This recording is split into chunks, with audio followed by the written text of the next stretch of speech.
Hello everybody, welcome to iExamB. I am Vidhika, Law Faculty at iExamB.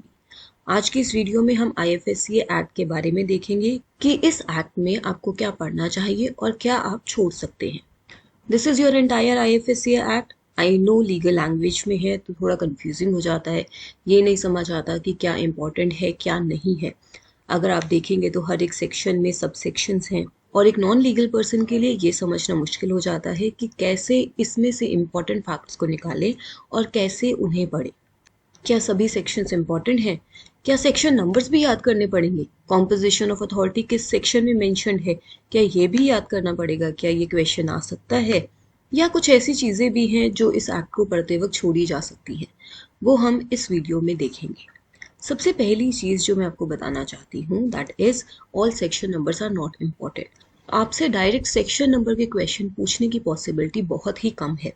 आप एक non legal person है, इसलिए आपसे एक्सपेक्टेड होगा कि आप ओवरव्यू जानें, important aspects of IFSCA act को समझें, बट डायरेक्टली सेक्शन नंबर्स के क्वेश्चन आने की पॉसिबिलिटी बहुत ही कम है.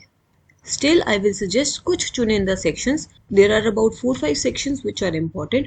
उन numbers को याद कर लीजिए. Another thing is there is no need to mug up the legal language. However, whatever, notwithstanding, ऐसी बहुत सारी terms आपको acts में दिखेंगी, तो आपको उनको mug up करने की ज़रूरत नहीं है.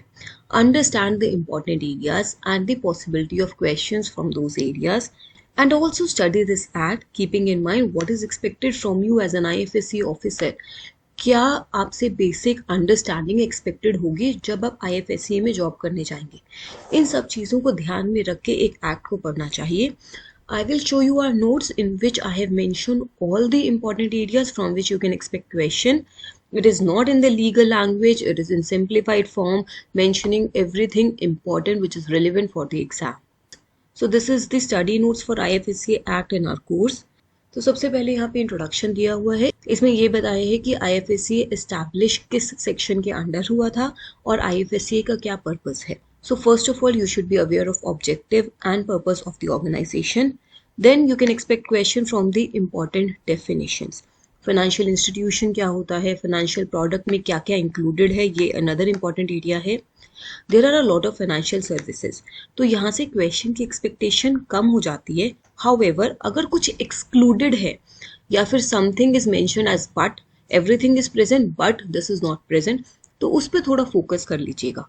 सो here have a reading of financial services definition also. Then moving to the establishment of the authority. Central government ने इस अथॉरिटी को एस्टैब्लिश किया है. इसकी कॉम्पोजिशन क्या है, वो मेंबर्स कहाँ से नॉमिनेटेड हैं, कहाँ के एक्स ऑफिशियो मेंबर्स हैं, और whether they are whole time members और पार्ट टाइम मेंबर्स. उनकी टर्म्स ऑफ ऑफिस क्या है, कंडीशंस ऑफ सर्विस क्या है, कितने मंथ का नोटिस देना चाहिए ड्यूरिंग डेजिग्नेशन, रीअपॉइंटमेंट हो सकता है या नहीं, और अगर वो किसी और गवर्नमेंट सेक्टर में जॉब लेंगे तो बीच में कितना लैप्स पीरियड होना चाहिए. Then about meeting of the authorities, vacancies, administrative powers of chairperson, offices and employees of the authority.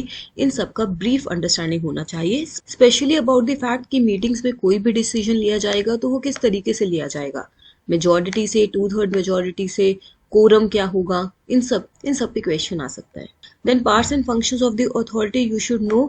अलग अलग सेक्शन वाइज पार्ट पता होना ज़रूरी नहीं है, ओवरऑल क्या पार्ट है वो आपको पता होना चाहिए. अगर अथॉरिटी कोई भी पेनल्टी या फाइन लगाते हैं तो वो कहाँ क्रेडिट होता है, उसका रेट ऑफ एक्सचेंज क्या है, डॉलर्स में क्रेडिट होता है या इंडियन करेंसी में क्रेडिट होता है, तो ये आपको आइडिया होना चाहिए.